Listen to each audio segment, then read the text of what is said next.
虽然做了 N 次，也依然是我的最爱，百吃不厌，回味无穷。家里正好有香蕉的朋友，就和我一起来做吧，保证你也会爱上。准备3根熟透的香蕉，掰成小块，再压成泥，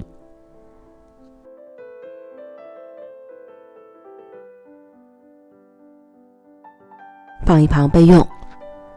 在另一个碗中倒入200克低筋面粉、100克普通面粉、4克小苏打、2克盐，混合均匀。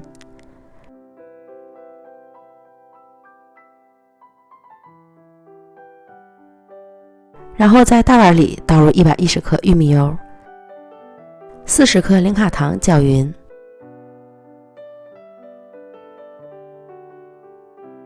再磕入1个鸡蛋，加入30克牛奶，充分搅拌至完全乳化的状态。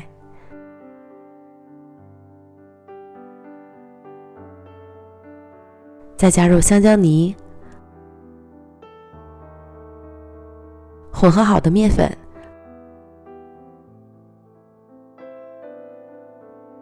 和适量红枣丁，翻拌均匀，成为粘稠的面糊。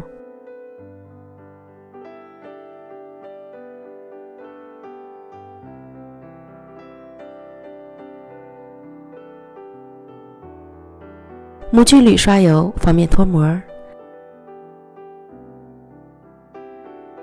倒入面糊，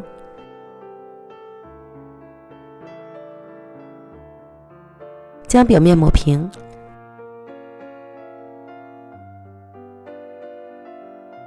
再撒一些花生碎，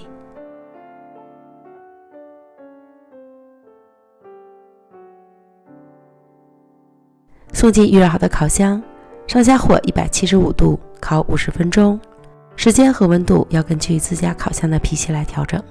烤至表面上色满意即可出炉。静置凉透。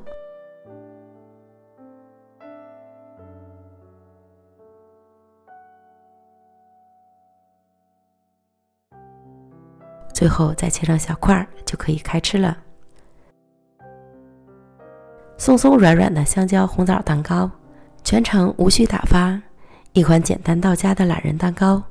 香蕉和红枣的碰撞，味道出奇的好，香香的，软软的，好吃极了。